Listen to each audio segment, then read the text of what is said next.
Senate standing committee on petroleum ने warn किया है कि पाकिस्तान मिड अप्रैल 2026 के बाद गैस सप्लाई गैप का सामना कर सकता है, खास तौर पर पावर सेक्टर के लिए। मार्च में पाकिस्तान के लिए 8 एलएनजी कार्गोज स्केड्यूल थे, लेकिन सिर्फ 2 ही पहुंच पाए। बाकी 6 कार्गोज मिडिल ईस्ट की जंग की वजह से डिले या कैंसिल हो गए।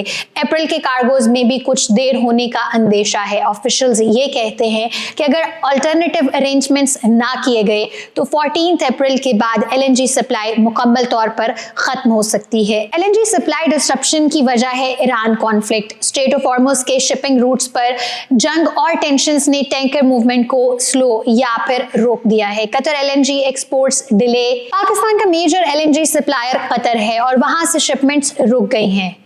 डोमेस्टिक एलएनजी प्रोडक्शन लिमिटेड है। इंपोर्टेड एलएनजी पर हैवी रिलायंस है और खास तौर पर इलेक्ट्रिसिटी जनरेशन और इंडस्ट्रियल यूज के लिए। ऑफिशियल ने इमरजेंसी एलोकेशन प्लान्स तो डिस्कस किए हैं। डोमेस्टिक गैस प्रोडक्शन को टेम्पोरेरीली इंक्रीज किया जाएगा, सेक्टर्स के दरमियान सप्लाई को एडजस्ट किया जाए और हाउस होल्ड और एसेंशियल सर्विसेज को प्रायोरिटी दी जाए। कमर्शियल और इंडस्ट्रियल सेक्टर्स में टेम्पोरेरी कट हो सकता है और इसके वर्सनिंग फैक्टर्स हैं स्ट्रेट ऑफ हॉर्मुज की इंस्टेबिलिटी और ग्लोबल शिपिंग डिस्ट्रप्टमेंट्स।